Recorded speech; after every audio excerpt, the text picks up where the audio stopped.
Greetings, dear listeners. This is Jonah Goldberg, host of the Remnant podcast, brought to you by the Dispatch and Dispatch Media. Very excited to have a fan favorite back on the podcast. It's been a while. It has. Used to be one of the go-to guys. I'm talking about, of course, Scott Lincicome, who's the author of our indispensable Capitalism, there's wordplay in there, newsletter at the Dispatch. He's also, I just learned, a fancy schmancy vice president at the Cato Institute. He's no longer the dude for trade stuff at Cato. He actually has to manage people and tell people what to do, which is, very unlibertarian of me. Yeah, for sure. I mean, you should just be sort of like telling the interns, do whatever floats your boat. Let your freak flag fly. If only it were that easy, Jonah. I will confess that it's not exactly my management style at the Dispatch, but I leave all the hard conversations for Steve Hayes. Smart. All right.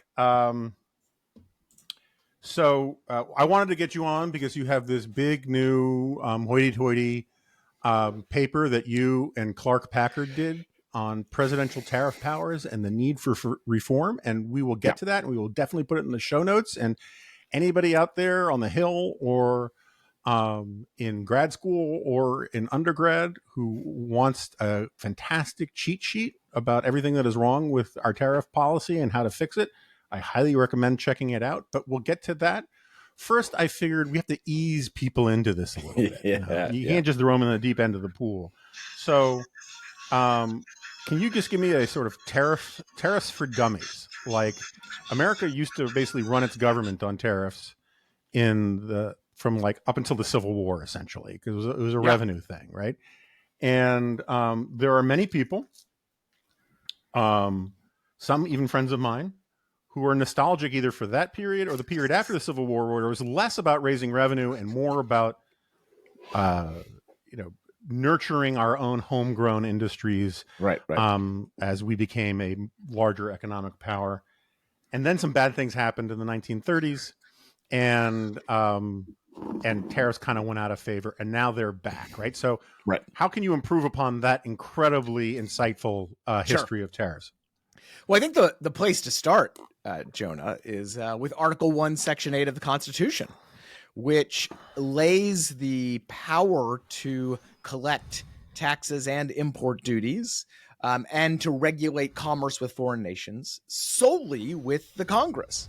So that's basically how tariff policy worked for the first 100+ years of the nation's founding and operation. Like you said, you had Congress every once in a while through various tariff bills would set tariff rates. And contrary to some of the things that former President Trump says about the McKinley era and about this era, and you'll hear this from National Conservative as well, this was great. Contrary to those claims, it was a big mess.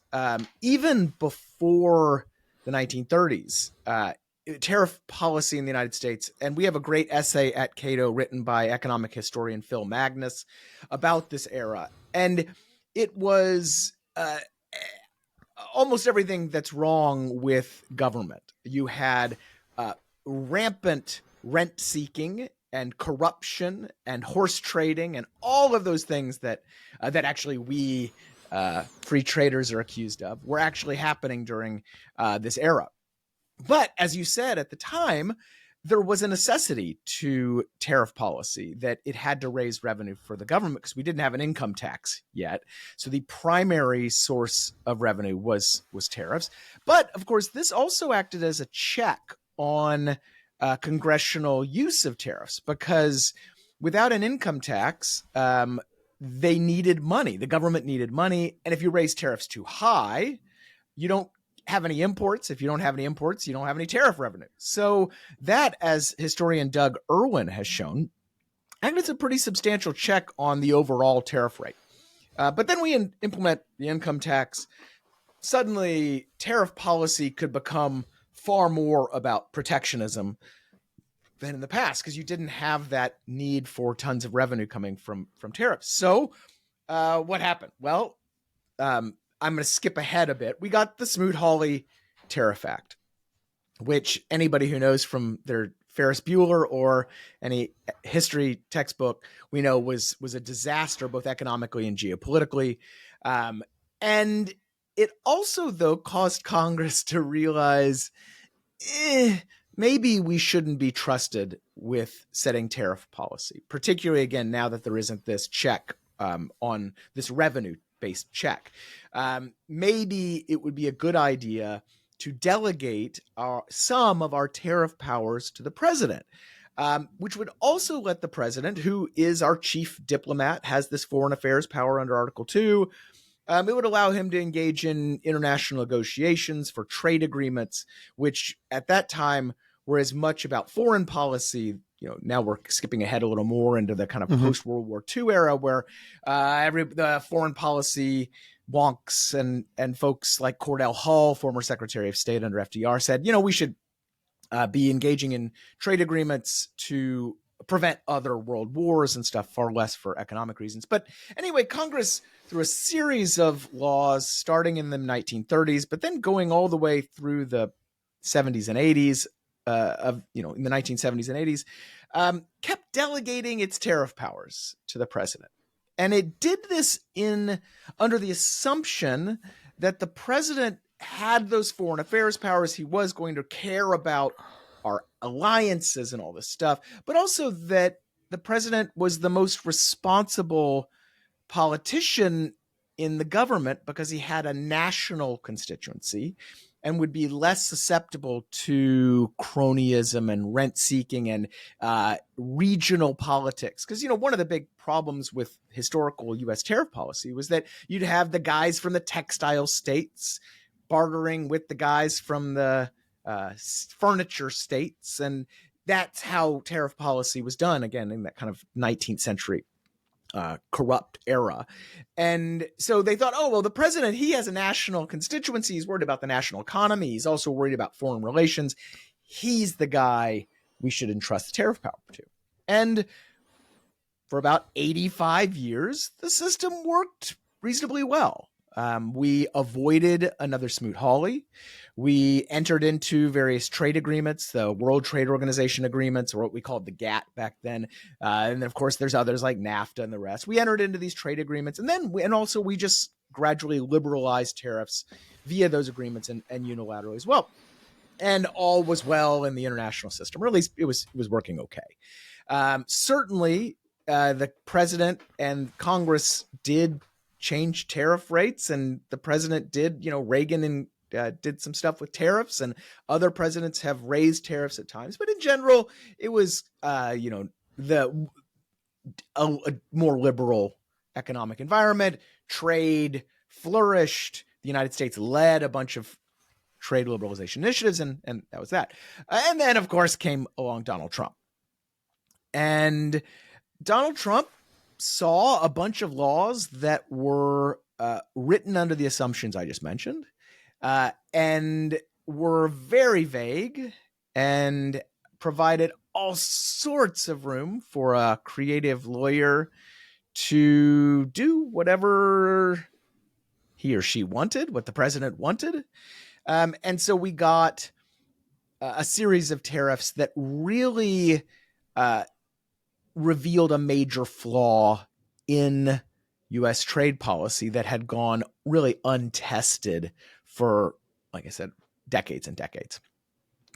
Okay, I'm going to pause for 2 seconds. I got to do two things. One, let my dogs out, and two, switch my Wi-Fi signal because it's spotty here. Okay. Eliza, if you're listening, can you make sure that Scott's on the best mic? But I'm going to switch my signal right now.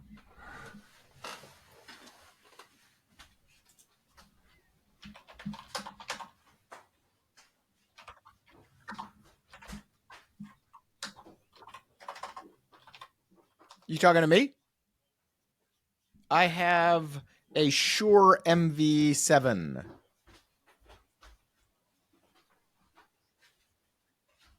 Yeah. Yeah, it might be my problem. Okay. Yep. Mine's been, it seems been pretty fine. Okay, I have returned. Okay, so do I have it right? It seems like part of the weird thing. All right, how to put this? So one of my great frustrations arguing about these things is that it's a lot like the socialism argument. Whenever you argue with socialists, one of the first things you'll run into is them saying, "But it's never really been tried."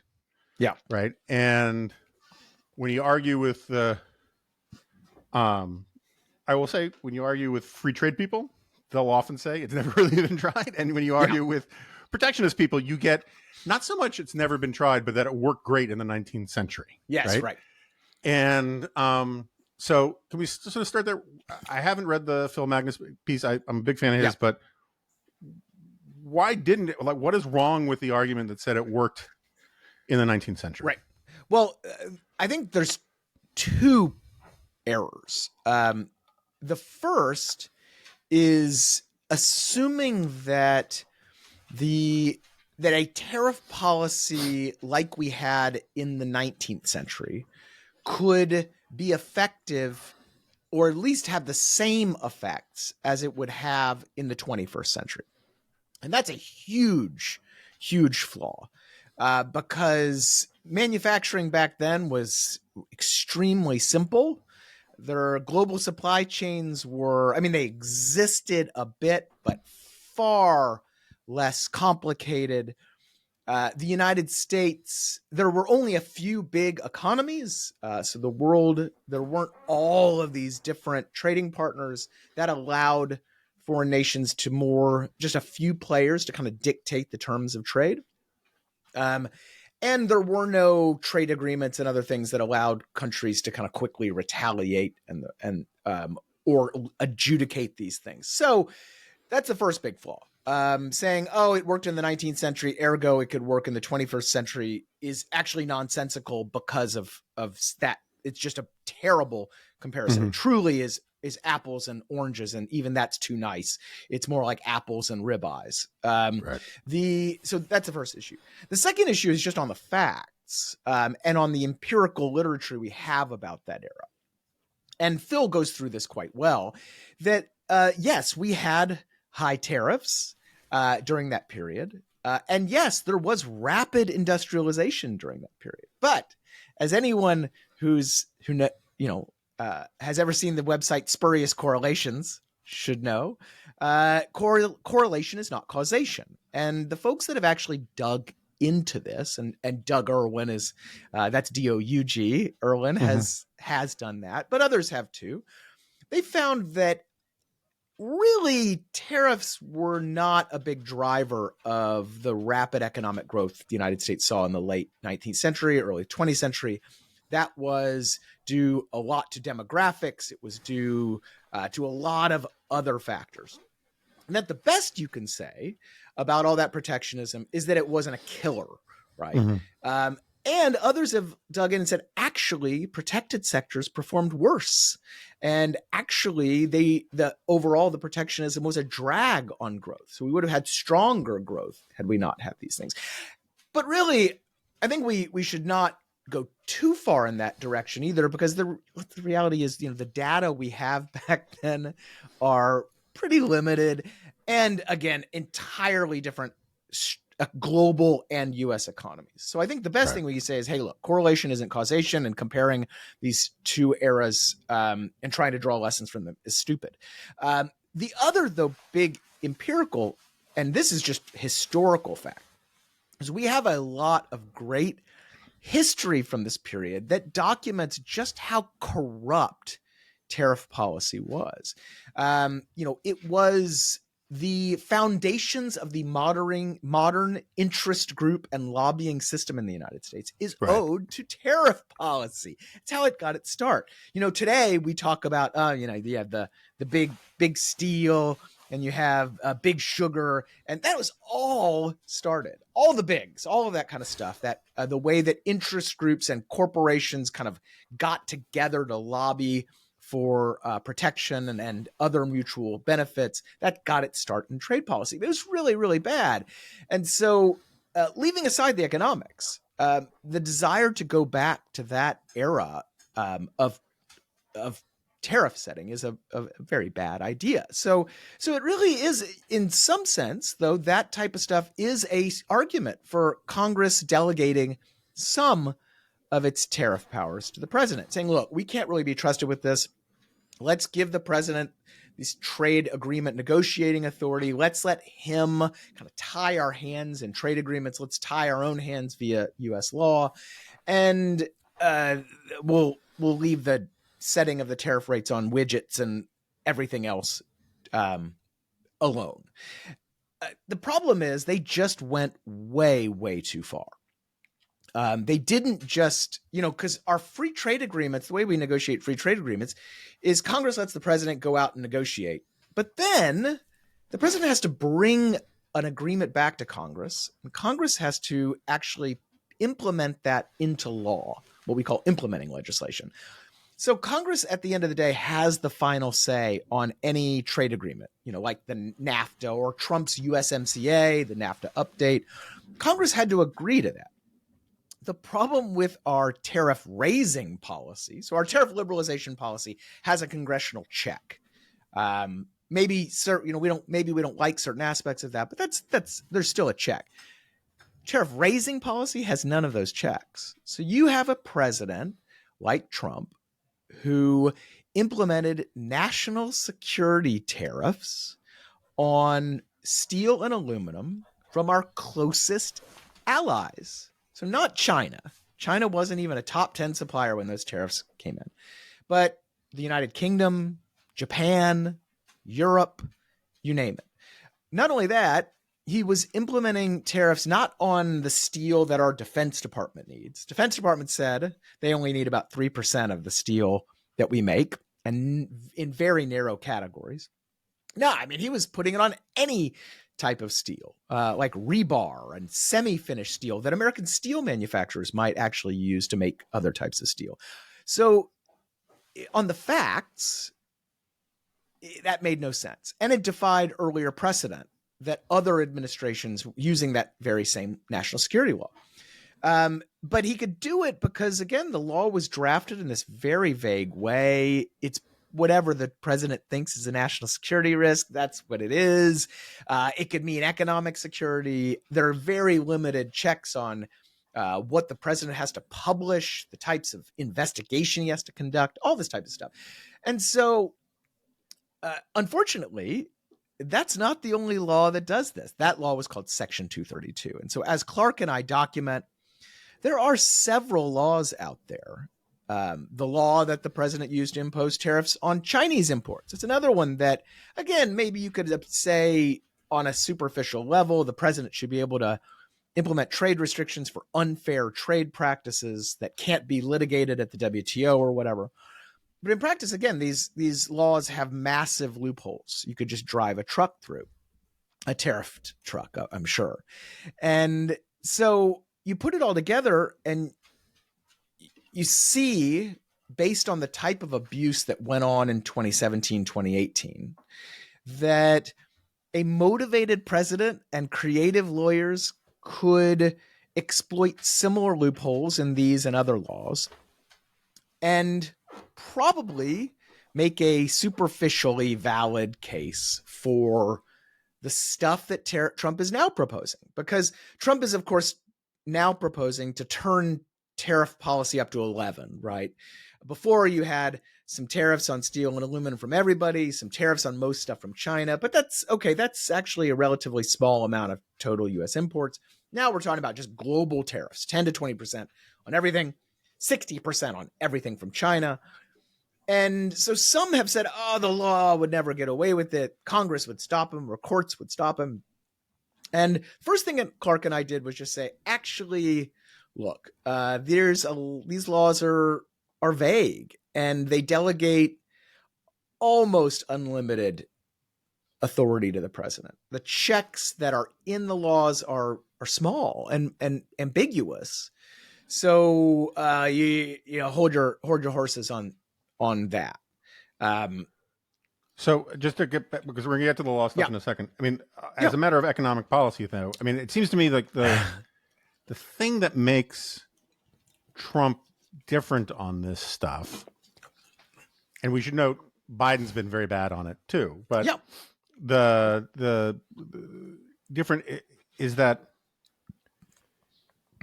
he seems to sincerely believe, and there's so few things that you can figure out what he actually sincerely believes, but he seems to sincerely believe that tariffs are great for raising revenue. It's a very 18th century understanding of tariffs. Like the national security arguments, you and I are going to have some friction on, but not a lot, right? Right.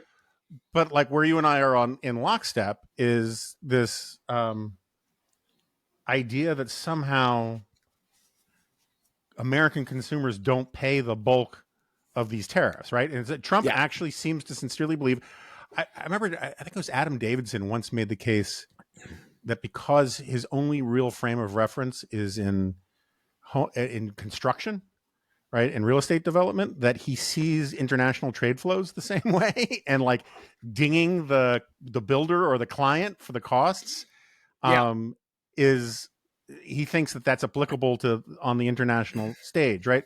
So like, what is the, I'm going to ask you to steel man this a little bit. What is actually the best case that his view that this is just a good revenue raiser, right? And that is going to pay for everything we can. I've heard him say that we can get rid of the debt with tariffs, right? Which just strikes me as just like banana land. But like, what is the actual case for this? Who are these economists who are telling him you're right, sir? Are there any? Well, there's one group called the Coalition for a Prosperous America that has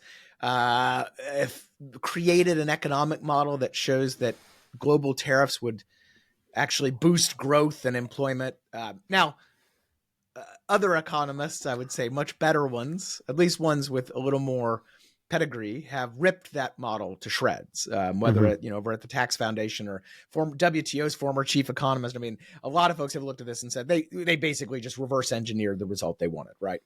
But Trump is clearly listening to some of those folks. And I will give you the theoretical reason why Trump can say this, because in very limited instances, when a country has market power, when it is a hegemon in the global trade arena, it can actually implement a tariff and have foreign exporters indirectly pay for it by lowering their prices. So they are so desperate to stay in the market at issue.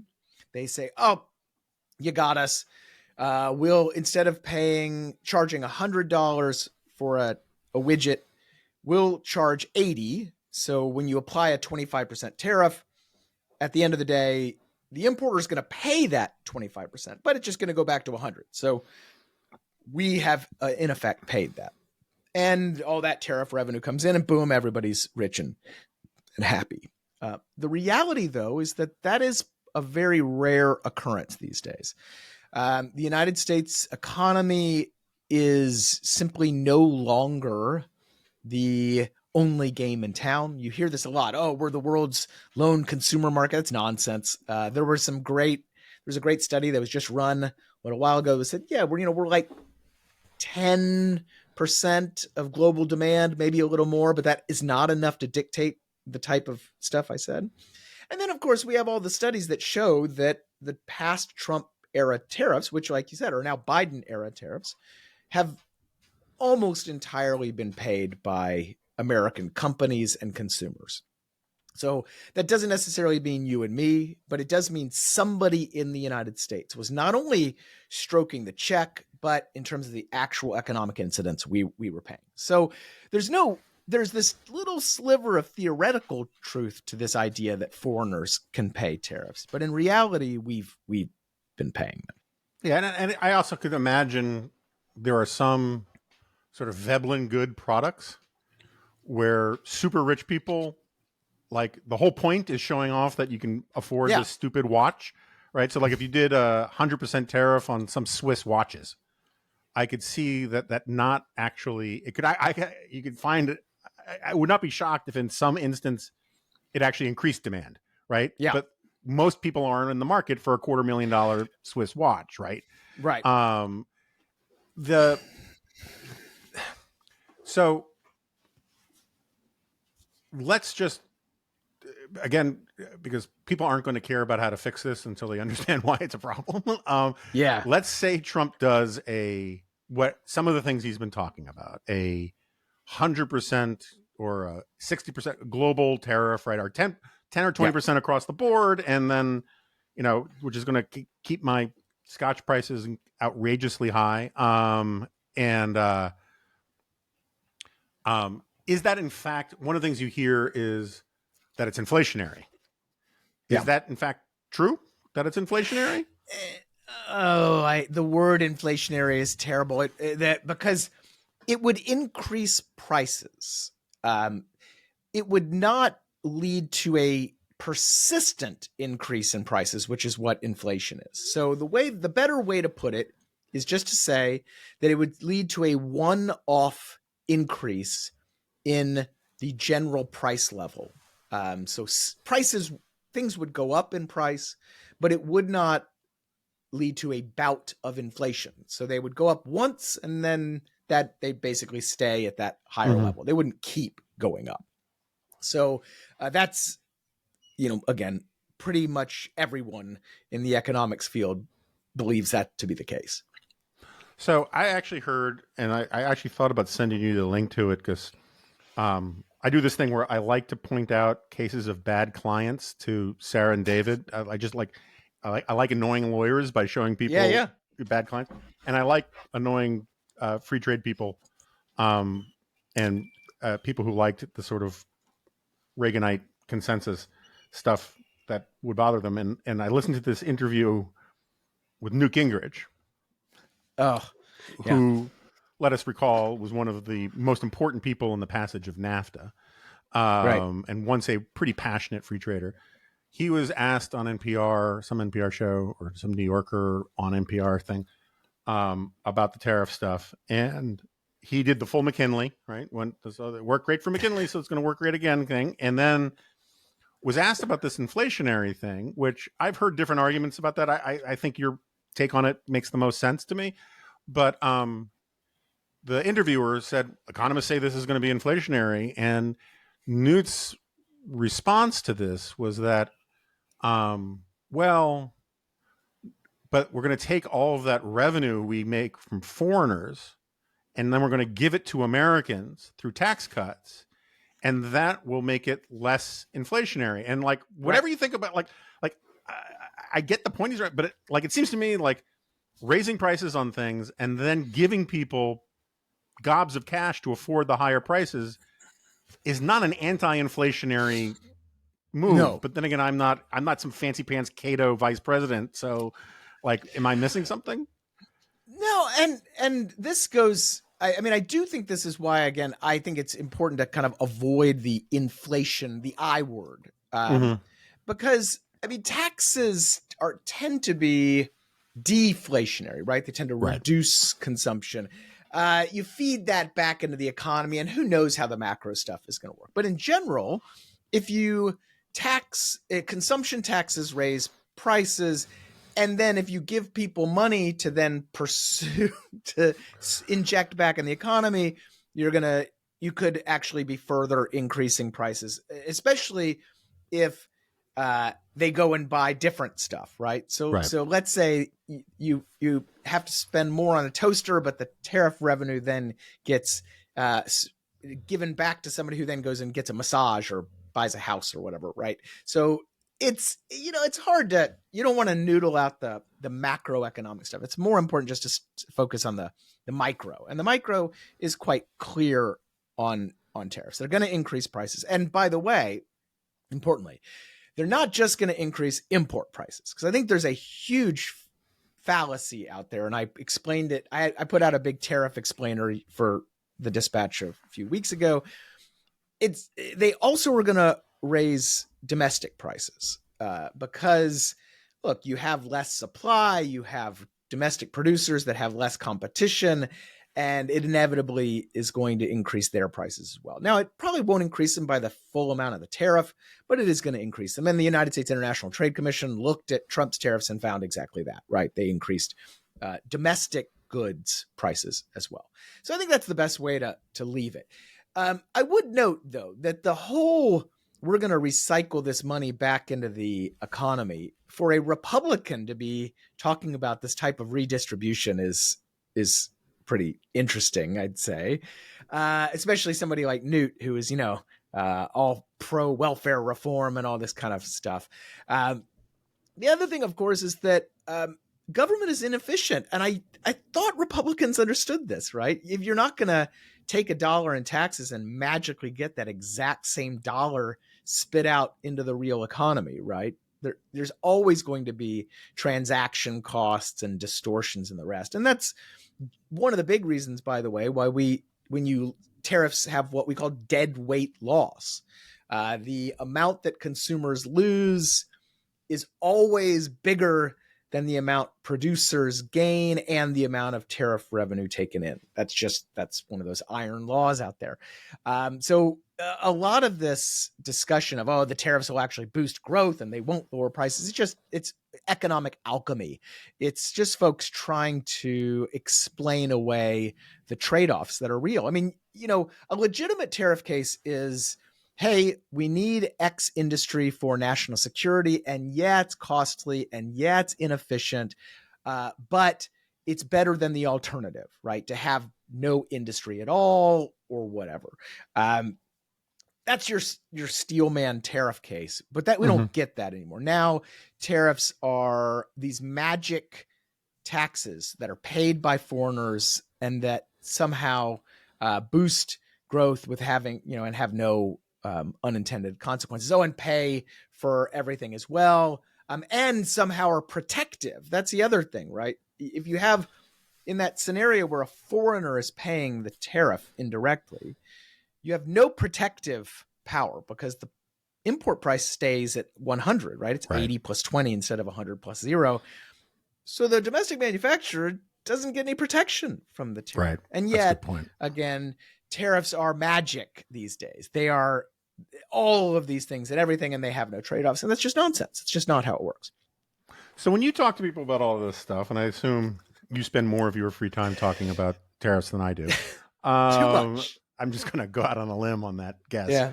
But one of the things you'll hear, it's one of these constant sort of rhetorical bait and switches where Trump will announce that he wants to do 10% or 100% or global tariffs or this tariff or that tariff, right? And then in the green room, when you ask one of his people about this, they'll say, well, look, what he's doing this for leverage. Yeah. And really, this is about confronting China. On all the Sunday shows, that's what the Republicans say. This is really about China. But he's, and they change the topic to dealing with the national security argument about China, which is not an argument about leveling tariffs on Canada and England or Japan or any other ally. And yet that's what Trump's talking about. How much credence do you put in this argument? Or is this just a way to get through an interview or get out of an ugly conversation for people who want to defend Trump? I think it's almost entirely a rhetorical bait and switch. China is about 10 to 11% of all U.S. trade, goods and services, exports and imports. Put it in just goods and the numbers go up, but not that much. You're looking at, 15% or so. So we have a trade policy for the 15% that swallowed the other 85% when you talk about global tariffs. So that's the first problem. The second big problem, though, is that I have yet to hear a coherent reason for why tariffs on all Chinese goods, not strategic goods. I'm not talking about semiconductors and certainly not tanks and planes and missiles. Right. But on tiki torches, we have tariffs on tiki torches right now. We have tariffs on baby blankets, all sorts of things that have absolutely zero national security implications that just simply are going to raise prices for American consumers and provide zero strategic benefit in any way, shape, or form. I've yet to hear a reason for that being covered by tariffs as well. But then the third reason, though, is another empirical thing. And that is that there is tons of evidence that applying global tariffs harms American manufacturers. Right. Because, again, we're in the 21st century. Almost everything made in America. We still make a lot of stuff. The United States is the world's second largest manufacturing nation in terms of output and value added. But almost nothing is entirely made here. So when you put a tariff on an input, you harm the downstream manufacturer. And so tariffs, along with currency things and foreign retaliation, actually hurt American manufacturing. Again, when they're not in this kind of strategic, targeted way, when they're just applied to steel, for example. Right. And that's, again, what Trump is proposing. All inputs, all imports, auto parts, you name it, right? From everywhere. And then the other empirical point, though, is that, look, we've had now 6+ years of tariffs on half of everything imported from China. And Chinese manufacturing and Chinese exports, their share of global exports has actually gone up. Now, how is that possible? Well, it's because there's more than 2 countries in the world. And Chinese exports to third countries that don't have any tariffs on their Chinese products have increased. Chinese exports of non-tariffed products in the United States, those have increased.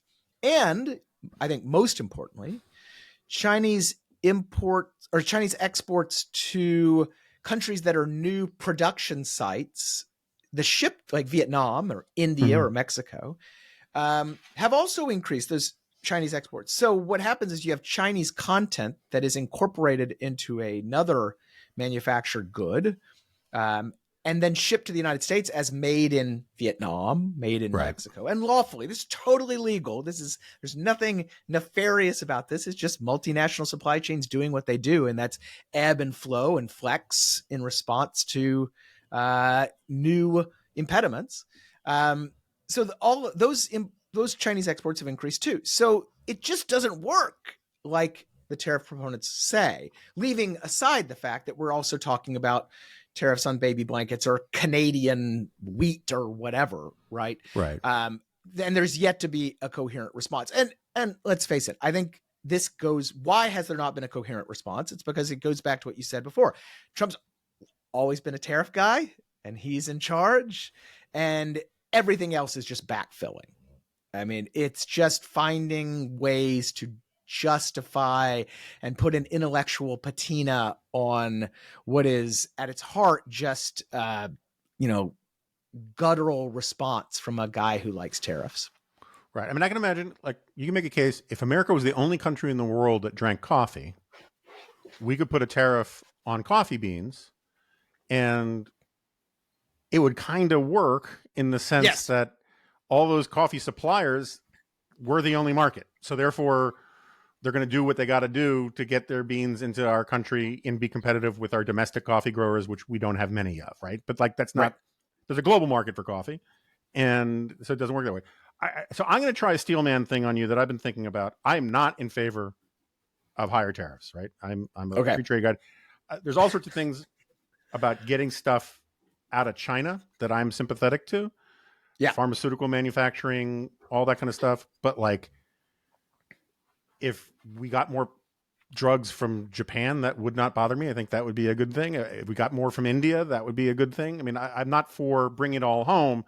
I just think that there are reasons to modify our supply chains away from China and all sorts of stuff, right? But so there's this, there are these things, and trade policy is a little like this. There are these things that when you talk to economists, they all say one thing, and they all agree basically to a large extent on one thing. And then you talk to politicians and say that's impossible. And like a good example of this would be some form of VAT tax or consumption tax. Get away from the income tax and move towards consumption tax, because that's the only way you can pay for a lot of, where you can generate the kind of revenue. You don't want to tax hard work. You don't want to tax investment. You want to tax consumption, ideally, and like free up all that other stuff. And then you talk to politicians about it and they're like, no effing way, we're not doing that, right? And it seems to me that, and this could just be my ignorance talking, that this is essentially a backdoor consumption tax, right? This is a way to tax consumption, Yeah. instead of taxing income. Now, I don't think it's the smart thing to do, but Yeah. if that's a better way of taxing things and raising revenue, and in a more hidden way too, maybe there's a, if it was coming with a cut in the income, elimination of the income tax, and we could just go to tariffs, okay, I'm let's talk about it. But is there any truth to this? Should it be? Can you view it as a consumption tax? Well, I mean, it is a consumption tax, but it's a Right. terrible. I mean, I know it is one, right? But like, would it operate? So that's at some scale like a VAT tax or something like that? Well, I mean, so let me put it a different way to answer your question. There are a few, I think, standard principles that tax wonks all agree on about what an ideal tax system would be. And a lot of tax wonks, including on the right, like VAT-style consumption taxes. But for example, they should be transparent. Right. They should be easy to understand and to apply. They should have a very broad base. That they also should limit or minimize the ability for gaming of the system in all sorts of ways. Tariffs check none of those boxes. None. Imports are a very, very small share of consumption, particularly imported goods. Contrary to what many people believe, the vast majority of American consumption originates domestically. Particularly, and the easiest way to think about it is that your mortgage is probably your biggest monthly payment. That's a domestic thing. Imports, believe it or not, are a really small share of that. So you start with a very narrow base. You also add to the fact that tariffs are applied at various levels. They are applied to inputs. They're applied to finished goods. So they're not transparent at all. And they're applied at the border. They're not applied to your receipt. You don't see your consumption tax. Tariffs would inevitably lead to gaming of the system, to avoid wherever possible. And tariff policy is replete with hilarious examples of this type of tariff engineering, because you probably wouldn't have the same rate on every single product, and companies would say, oh, actually, I'm not a widget, I'm a wadget, so I could get around it. Classic examples of like vans being imported in the United States and then having the seats bolted in at the dock to get a different tariff rate. So at the end of the day, you have all sorts of problems that turn, oh, it's a consumption tax, it's broad-based, into, no, this is terrible, distortive, corrupt policy. Regardless of the fact that, yes, it technically can tax consumption a bit.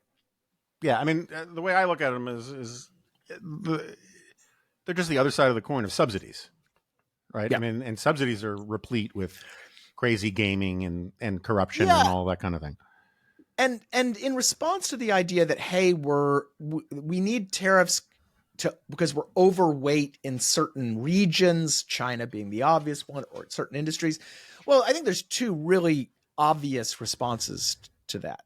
One is, well, we could have free trade with everybody but China. We had this thing called the Trans-Pacific Partnership that was literally intended in part for that reason, right? So, but we're not doing that. Again, this is a blanket buy American reshoring policy. The second thing is, we have tons of policies that we could implement that would boost onshore production or stockpiling of critical goods. We're not doing much of that either, whether it's tax policy or immigration policy or regulatory and permitting policy. The Jones Act. Drink. We brought it up. Good. I can cash my paycheck now. So we're not doing any of that either. We're just applying these very, again, this 19th century tool to a 21st century economy. All right. So I've held you at bay, and it's not, despite rumors that I don't want to violate my policy of never saying nice things about Rand Paul on this podcast. But Rand Paul has legislation that I think I'm in favor of, and you guys talk about it in your report. What do you want to do? How do we sort of fix this? Well, so there's a best way and I think a politically feasible way. The best way, they're not the same thing. Oh, believe it or not, no. The best way is to actually go back through all of the laws at issue. And there are more than we document in the paper. We just document the worst ones or the most ambiguous ones, and fix them. So, for example, there's this one law out there that really should just be repealed. It's been duplicated by another law these days. It's never been used. It's just a few sentences long. Just repeal that. Other laws just need to be tightened. For example, the national security law that Trump used for steel and aluminum. Well, we need an objective definition of what is national security threat, right? We need just more guardrails. So you repeal some, you fix the others, and you could end up with a system that's a lot saner than what we have. And we have some trade laws that are like this. Our dumping law, for all of its problems, has a ton of these little checks along the way, right? That's never going to happen. If you try to have some sort of, omnibus trade reform act, it would be a disaster. The easier way, and Rand Paul has a bill like this, Mike Lee has a bill like this, is to simply have a congressional check on major presidential tariff actions. So you say to the president, we're not going to reform any of those laws, but if you're going to implement tariffs under these listed laws, you're going to have to get our express approval. We're going to have to vote to approve them. It can be a bare majority if that's easier, kind of like how we do trade agreements, or it can be the traditional rules, whatever. It can be certain laws or it can be all of them. Those things, Congress can debate. But that idea, just a safety valve, makes great sense. The Lee bill had a nice provision also that said, okay, we'll let you do it temporarily without congressional approval in times of emergency or war or whatever, because Congress is slow, no problem. But in general, after 100 days or whatever it is, we're gonna have to sign off or these things go away. That alone would be a massive improvement to the situation. And it's not unprecedented. Like I said, it would basically make tariff addition policy like tariff liberalization or tariff elimination policy. So exactly what we have now for trade agreements. And as you noted, this Rand Paul bill has gotten introduced and it's along those similar lines. And I think that's a no-brainer idea to just restore the balance. The best way to put this is U.S. tariff policy is off balance. It ceded just way too much unchecked authority to the president. And oh, by the way, and this is something I think is worth noting, the courts have proven extremely reluctant when it comes to checking that authority. And Biden, to his extreme discredit, has vigorously defended the Trump tariffs in court. And the courts in every single case so far, no matter how, whether it's procedure or substance or constitutional issues like non-delegation stuff, courts have ruled with for the executive branch. So they've upheld the tariffs. So that is, I think, a screaming signal to Congress. They need to do something to restore some balance. That effectively they have these laws out there that are unchecked tariff authority. Now, again, a guy like me, and I assume like you, would say, well, that means the law itself is unconstitutional, but trade's different. Trade has this nexus with Article 2 powers, particularly where national security is involved, like some of these laws have. That's a harder sell for a federal court. So it is Congress's role to do its job and pare some of this back. And as we note, yes, that's an extremely heavy lift because, of course, and this is a great problem with any expansions of executive power, once you expand it, it's very tough to get back because, of course, the president's just going to veto whatever you put out there. But we say, look, there is this unique little window out there. Let's say Trump wins in November, but let's say Harris wins too. Who cares? You're going to have a lame duck Joe Biden that is sitting around in December and has far less motivation to veto a bill that will never apply to him. You know, if Biden were about to start a second term and wanted to use tariffs for, like the Biden administration has claimed they want to do with respect to green steel, so environmental stuff, he'd probably veto it, right? But this is a guy that's just sitting around, has a legacy to think about. Maybe there's an opportunity. Still doesn't strike me as highly likely, but it's probably the best shot we have before Trump or Harris take office, and then it's all over again. Because, you know, the parties are so frustrating when it comes to executive power, right? That they always want to expand it. They never think it's going to come back to bite them in the ass. And so we libertarians and a lot of constitutional conservatives are like, this is insane. And yet you just have this consistent ratcheting up of executive power. And I think tariffs are probably one of the worst or best examples of that problem. Yeah. So, I mean, I see it as a symptom of the larger problem. You know, it's a constant theme on this podcast of how Congress doesn't do its job anymore. Right. And, you know, I think this first episode of this, I had Ben Sass on here talking about how most people in Congress would rather lobby the executive branch to do hard things than actually do them themselves. And the list of areas are just enormous on this, and trade is just one of them, right? And this allows Congress to stay what I call a parliament of pundits, where they get to be outraged by something the executive branch does or take credit for something the executive branch does, but never actually do what they were elected to do, which is like write laws and stuff. Yeah. We spent a lot of time beating up on Trump, and, you know, we've acknowledged that Biden's been really bad on this. Yeah. I am curious what your explanation for Biden's motives are, right? So Trump has the 18th century pre-Civil War view that these things actually pay for themselves and they're great economically. I don't think that Biden believes that. He's much more of a national security guy, and I think a green energy guy. But like, what is it about tariffs that this administration loves so much? Yeah, so I think it's a few things. The first is simply politics. Tariffs, like any other subsidy or preferential tax that benefits a concentrated group, are extremely difficult to remove once they're put into place. Steel tariffs benefit the steel workers. You need steel worker votes, and it just creates a political problem. And that's particularly the case when it comes to trade, where you have, you know, a foreign issue or a China issue, and the steel industry just so happens to be headquartered in must-win states. I mean, heck, Biden's trade representative and labor secretary were in Pennsylvania last week on an official visit, by the way, not a campaign visit. Don't you dare, but touting the tariffs with a bunch of steel workers, right?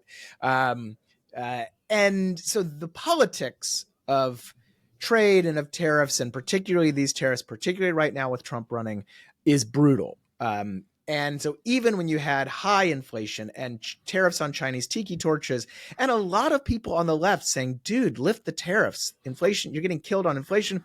They're extremely reluctant because they didn't want to be seen as soft on China, or they wanted to benefit these discrete constituent groups. The second reason, though, a bit more sincere, is I think they truly believe that China is the problem. It is a real threat to U.S. national security.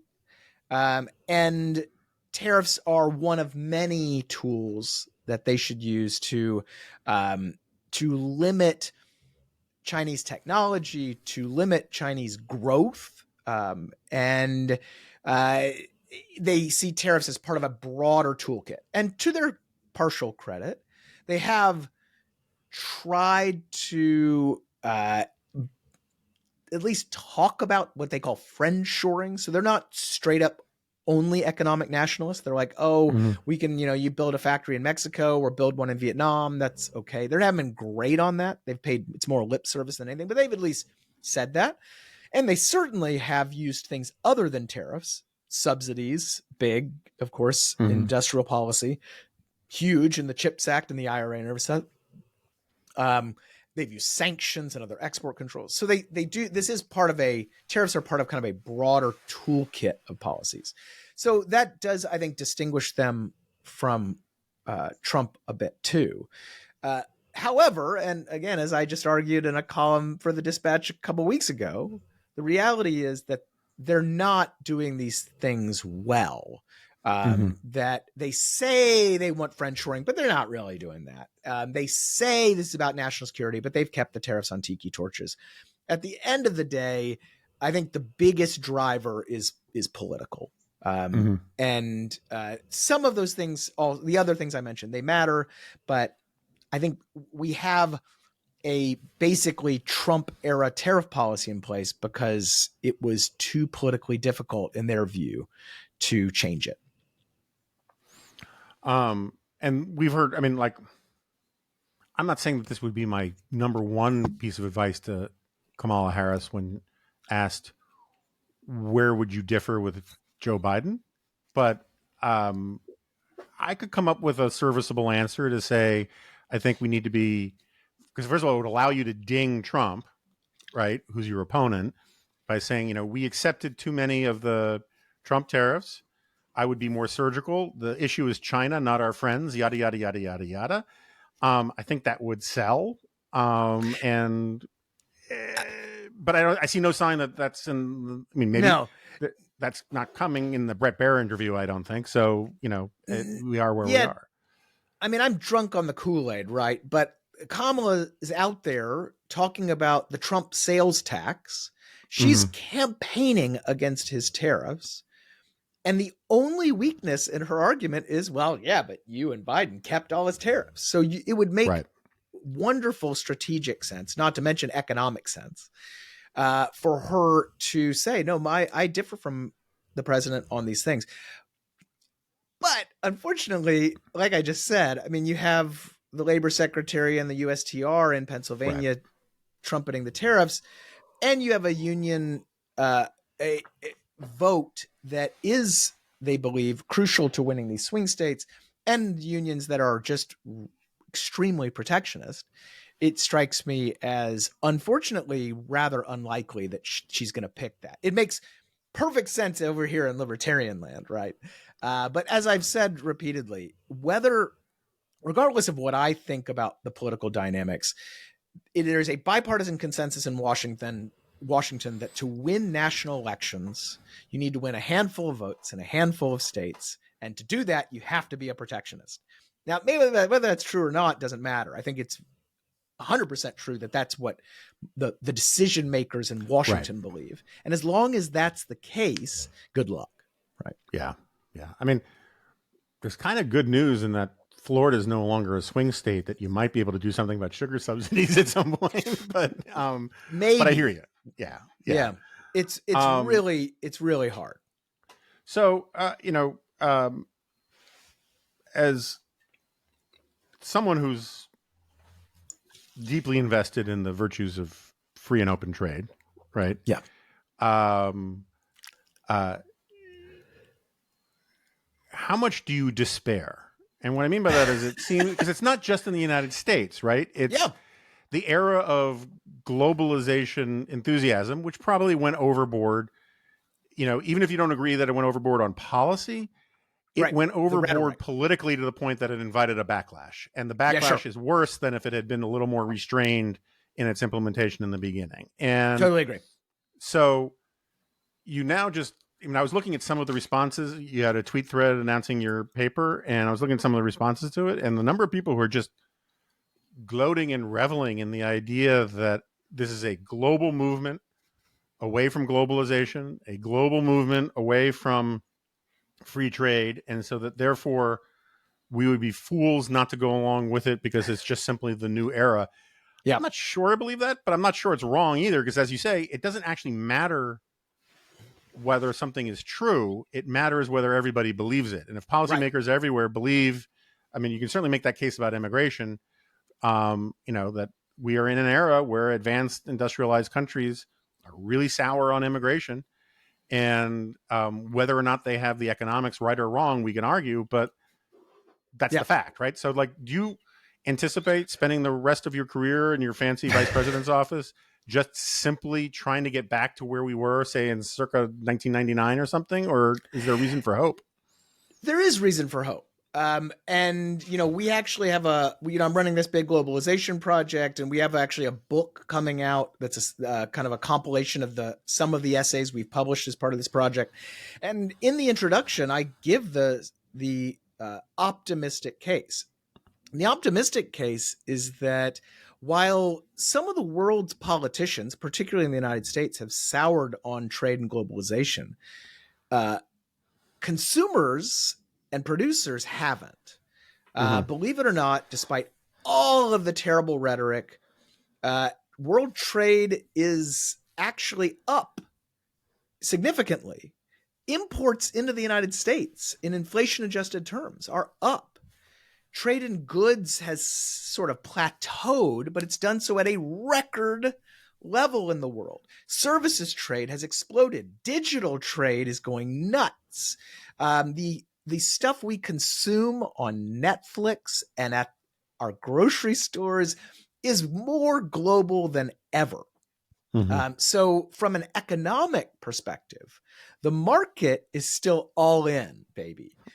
It's just the politicians you got to work on. Now, the politicians can eventually cause bigger problems than they already have. But even there's some signs for hope. Leaving aside the Harris campaign's pushback on the Trump sales tax. If you look at actual trade agreements that are getting implemented, governments that are not the United States are still implementing trade agreements, new ones. When the United States abandoned the Trans-Pacific Partnership, all those countries didn't go, oh, that's it, we're out. No, they just implemented it anyway. And now the United Kingdom has joined. China is hilariously also trying to join, which is just such a knife twisting for folks in the United States. China, though, has implemented its own TPP style agreement with a bunch of the same countries. The African nations have implemented it's a superficial agreement so far, but the largest trade agreement in terms of number of people and since the WTO agreements, I believe it is in Africa, this Africa-wide trade agreement. So even the politicians, even though they talk a bad game, they're still getting at it, again, outside of the United States. The big question mark, I think, is whether this continues in a second Trump term. I don't know the answer to that. I think the good news is that the world and global economy is a lot more than trade and goods, and that fortunately there is a lot of trade and economic engagement that occurs that doesn't involve container ships and can't really be easily affected by a tariff. That said, I do think there's a big risk, and that's one of the reasons why we wrote this paper. We wrote this paper because we said, look, I think everybody's a little too sanguine or a little less moved than they should be about the potential for there to be very bad trade things done unilaterally in a second Trump term, as he's promising to do, and we should be aware of the risks. So speaking of that, I mean, just on that point real quickly, I don't want to keep you too long, but we mentioned Smoot-Hawley, right? Which people remember that they were supposed to know what that was in 10th grade history class, and then basically all I remember is the funny name Smoot-Hawley. And there are arguments about how much damage it did, but most people know that it was not helpful during the Great Depression. And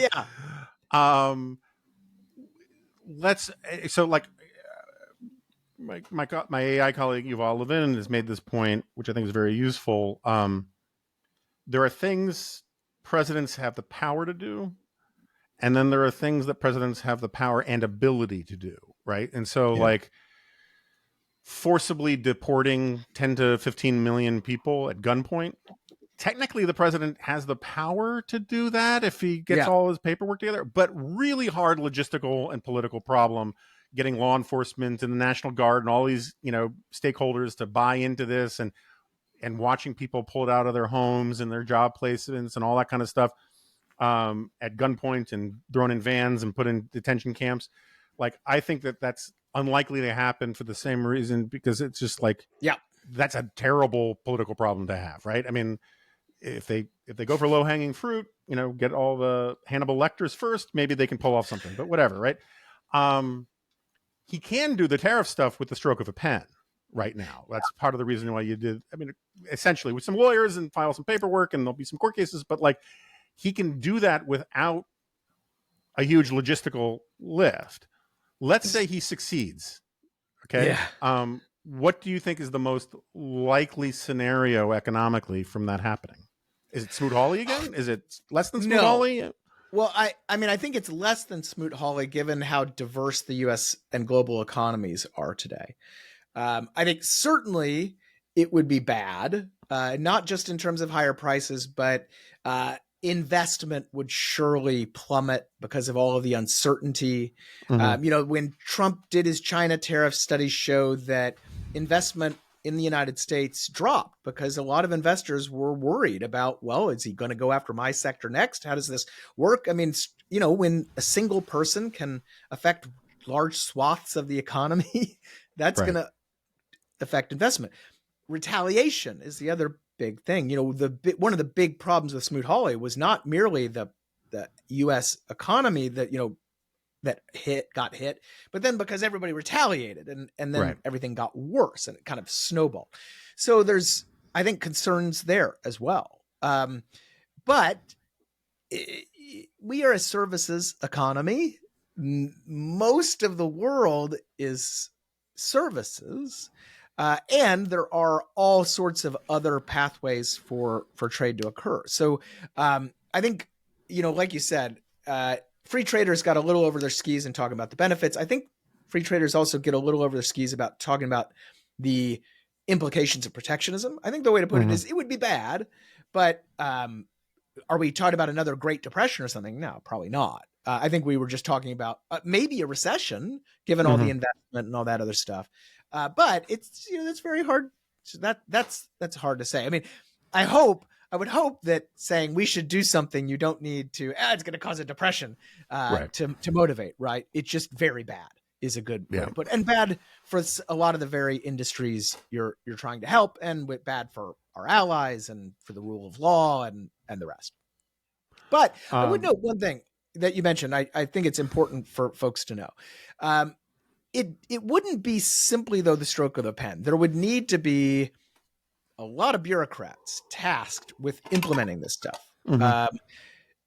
applying the different tariff rates and exclusions and enforcement and the rest.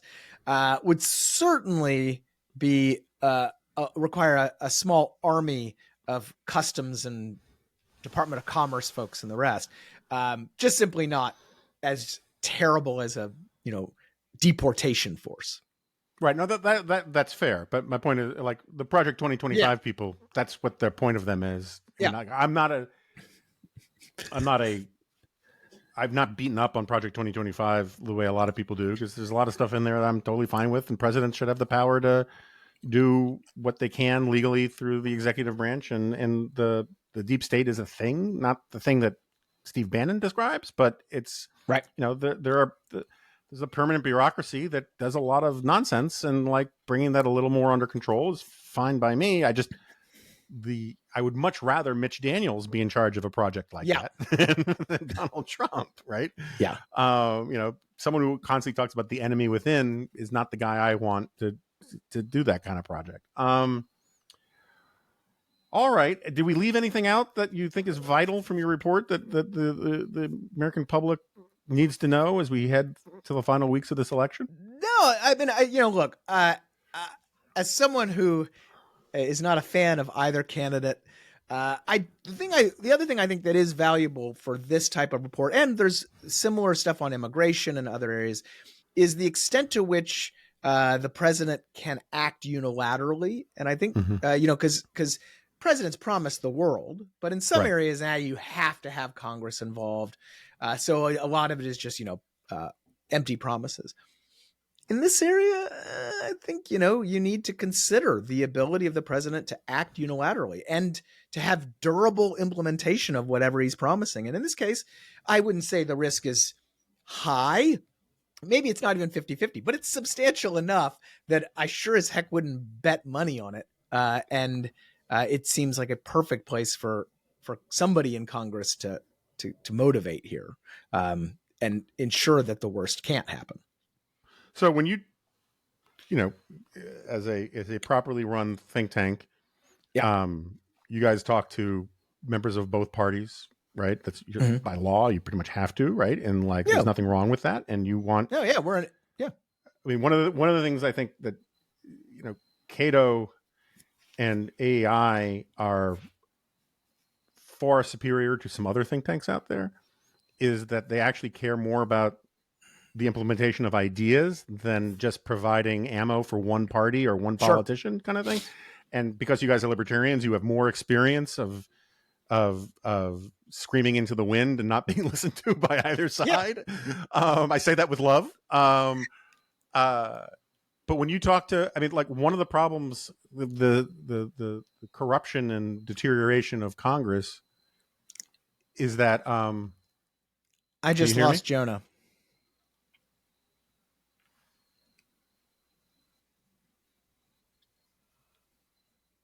Okay. Yeah, we were just wrapping. Can anyone hear me?